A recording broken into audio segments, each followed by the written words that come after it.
Yes, you are listening to the Ready, Set, Retire radio podcast with Steve Anzoni. My name is Jessica Forkel. Get more details on the website at fairwayfinancial.net.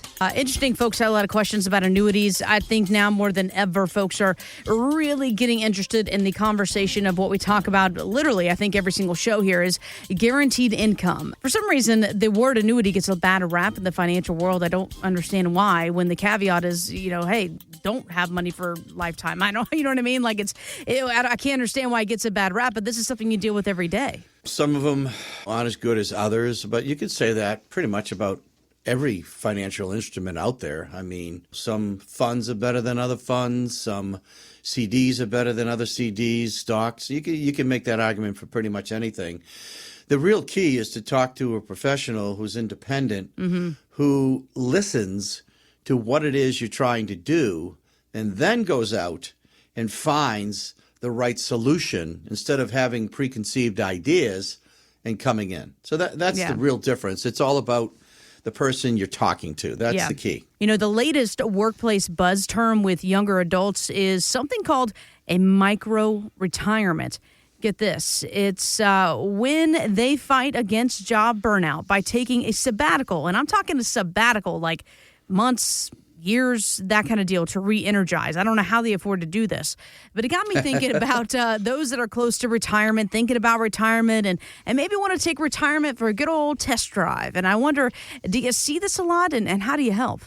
Well, that's kind of interesting because my wife and I, we like to do river cruises. She likes the small cruises and stuff. And obviously, you do one with this one outfit, and you get all kinds of mail about everything else they have to offer, right? So we got this huge catalog. So I was thumbing through it the other day in the weekend, and I found, get this, I found a cruise. It was labeled basically around the world cruise. It was a 138-day cruise, Jess. What? Oh, my gosh. 138 days on a ship. Obviously, they stop all along the way. You make a gazillion stops with this one. But the investment was almost $60,000. Wow.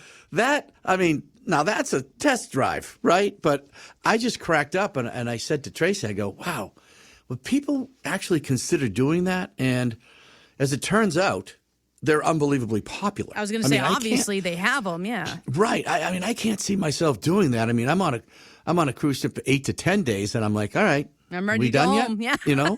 But that's pretty amazing. I've talked to a few of my customers, obviously younger in their earliest 60s, who are kind of, been at the job for a while. Like, man, I don't know if I'm ready to retire. I can't sit still, but this rat race is driving me crazy, and they're always thinking about what's it going to be like. You know what I mean? So I totally get, and I love that, the test drive concept, because obviously you don't want to test drive yourself into poverty.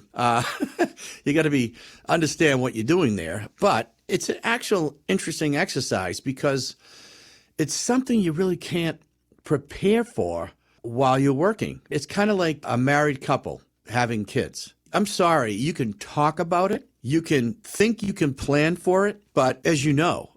Yeah, there's no rule book with this. Yeah. Yeah, you got to do it and then deal with it. But it's interesting. I can see someone, taking a month, 2, 3 months. I don't know if they can do 6 months to a year. That's a pretty long sabbatical. But well, listen, some folks, they literally live on cruise ships during their retirement. I think we've talked about this before. Literally, they say it's cheaper to do cruises all year round, hop from boat to boat, than it is to live these days. Well, it's also cheaper than an assisted living facility. Yeah, I read about that a few years ago. Some lady who basically was on a cruise ship for the whole year. And everyone's unique and different, and I know some friends who've sold their homes and they bought motorhomes or the fifth wheel ones, right? You stick onto the back of your pickup truck, and that's where they live. And in the summertime, they'll come up here, and in the wintertime, they're down in Florida, and they're happy. Yeah. And they're trying the whole thing out. They're trying retirement out, which is what we're talking about. You talk about cutting your expenses, which, by the way, is the number one rule.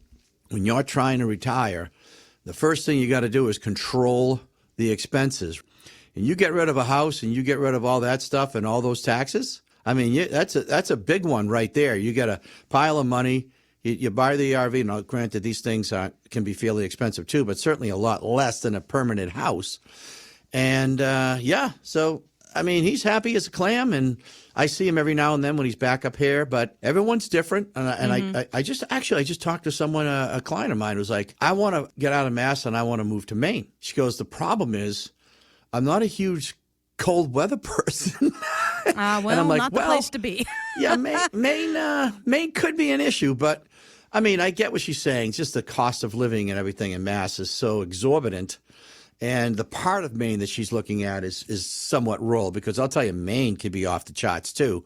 But yeah, I mean, a lot of people are just looking for alternatives, right, Jess? They say, hey, what if I do this? How about can I try this? Or I've talked to all types of people who have all, they said, hey, I'm gonna quit my job full time and I'm gonna go part time. And I kind of like what I'm doing. I just don't like the fact that I'm working 40, 50 hours a week. Sure, yeah. I'd rather cut it to 20. And can I do that, Steve? And I've seen some great commercials, too, from these financial organizations that I like, because they're emotional, and they have these couples coming in saying, hey, can I do this trip, or can we do this, And I love that. I love when people come in and say, Steve, can I do this? Can I retire? Can I go part-time? Because that's when the planning comes out and all the stuff that I've done for them. And I say, here you go. Here's the numbers. And the numbers say we're going to provide you with this amount of income. And they're like, oh, I can definitely do that, So it's eye-opening sometimes, too. And I think more people should consider it or talk about it. I mean, certainly keep it on the table. I mean, it's, again, the conversation of, hey, do I take a sabbatical from work to try out retirement to see what it's like? All these different things. Or, hey, do I want to just go part-time to keep my sanity? I mean, it kind of all meshes into one. So it's kind of like, before you jump into the deep end, start in the shallow end for a minute. Like Florida, for example. Don't just run down there and buy a place. Go live there for 3 months. Exactly. Rent for 3 months. See how you'll like it. Because that's the difference between residence and visiting. So I think that's a great plan. I'd love to help people discover whether or not they can do that. I think that would be a fun exercise.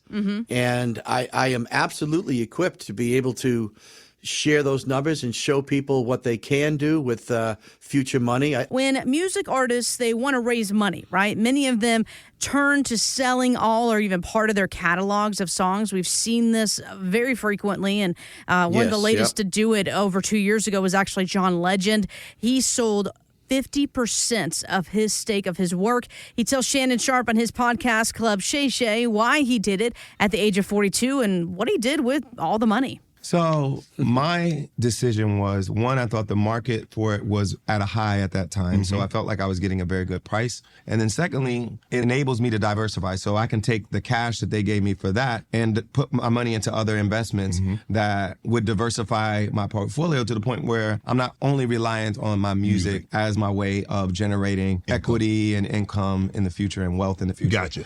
All right. So, I mean, interesting. The stars are just like us, right? So how can you help clients diversify their assets? I mean, obviously, we don't have catalogs we can sell for millions of dollars. They just have, more zeros at the end of their portfolio. Yeah. But they are, I mean, look, they're like us. They're human beings, right? As the saying goes, they put their pants on one leg at a time. Of course, they're a gazillion times more talented in a certain subject that people love. And John Legend is just, I love that guy. He's incredible. What a voice. And he's smart. I mean, listen to what he said. He's talking to Shannon about diversifying and putting his money into other investments. I mean, you remember, he still owns 50% of his music. So he's still generating some money from that. And then 50% of it, I mean, obviously that's sold in the millions. I mean, I believe Pink Floyd, they were looking for some crazy number, Jess. I want to say somewhere around $1 billion. I mean, for their music. But this is what a lot of these folks are doing. I mean, right here in Boston, you've got Aerosmith, which is arguably the greatest rock and roll band ever, along with the Rolling Stones. But I can only imagine what their music is worth. And someday they might go ahead and do that as well. So why not? I mean, it's like most of us have our 401ks. And for many of us, that is a staple for our retirement. But should it be where all our money is? Probably not a good idea. It's probably a very good idea to spread some of that money out into other things, like perhaps real estate. Again, if you're savvy enough for that, or some other type of investment so that you don't have all your eggs in one basket. And, you hear what John said, Legend. He said, I felt that the market at the time was high for that. I mean, he's talking the same terms as somebody on CNBC or someone talking about the stock market being high or this or that or the other thing. He's looking at his music in that vein and saying, hey, there's a hot market for it now, so I felt it was the right time. So I think that's very wise. The guy he's only 42.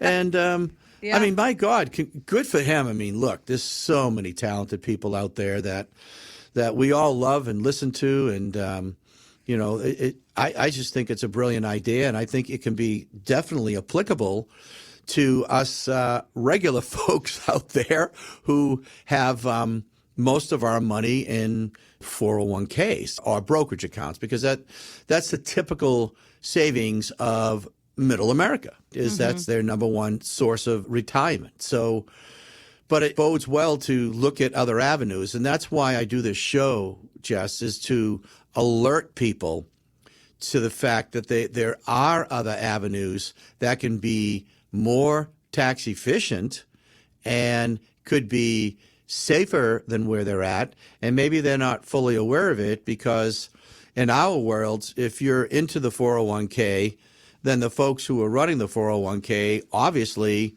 would like you to stay with the 401k because, that's how they get paid. I'm not saying that as a bad thing. I'm just saying it is what it is thing. And maybe it's up to us as individuals to say, okay, what else is there out there for me to consider and look at? And that's why we all need to be proactive. It's great to have someone that you can trust and work with, but it's also great to have some knowledge or to be able to ask the right questions and get the right source of information so that you can make an intelligent decision. I have people all the time that, they call in or they'll talk about, other investments, or they'll go online, right? And they'll ask about an annuity. Yeah. So I'll call them and they'll say, just send me stuff. And I'm like, well, there's a gazillion types of annuities. What are you specifically looking for? Are you looking for income? Are you looking for deferral? Are you looking for safety? And so you want to get someone who can ask those questions to you so that you can answer that. And then myself, in this case, can help you steer you in the right direction with the right products and the availability of these things and how they can help you. And if you married your spouse, do what you need to do in the future. So, yeah. And so, like I said earlier, if you're looking to find out more about these things, obviously you don't have a multi-million-dollar music portfolio, but, maybe you have a $500,000 to $1 million 401k portfolio. And you want to diversify that and find out more about, hey, is there something I can do with a piece of this money that I haven't either been told or haven't read about? And that's where I come into play. I can absolutely help you find out more about other products out there that may be able to help you down the road with your future income needs and your safety needs. Steve, for a lot of folks, having this conversation about their money in general, much less, their lifetime savings for retirement, it could be overwhelming and stressful and all the things. Talk to me about this first appointment. What is it like? Do I bring every statement I've ever gotten? Do I have to bring my spouse? Can I come alone? Paint that picture for me. That's a great question, because so many people feel like, intimidated by that. And don't be. Matter of fact, just the opposite. Come in, with an open mind and any statements you may have available, right? Your 401k or your bank, stuff like that. We're just going to have a chat. And most of it's going to be you talking and me just asking, how can I help? Where are you at right now? Are you happy where you're at? Are you trying to save more? We're just going to talk about your situation. And that's really what it's all about. That's the first meeting is, when do you want to retire? Do you think you can retire? What do you like about what you've got? And what don't you like about what you have, right? Because it works both ways. And it's a conversation more than anything else. And it allows me to find out more about you and what you're trying to do and where you're at now. And then from there, depending on the conversation and the things that you have now and what you're trying to do, I may say to you, hey, let's get back together. I'd like to share some ideas that may help you towards your future goals. Or I might say to you, based on our conversation, you really should talk to a CPA next, because it sounds like you've got some tax concerns. So that should be step number one, right? So I don't know, where the second or third meeting will go or if we're going to have one, but it's great to come in to see where you stand and to talk with an independent professional and to get that opinion so that you feel more confident as to where you're at and have a better idea of what steps you need to take to move forward.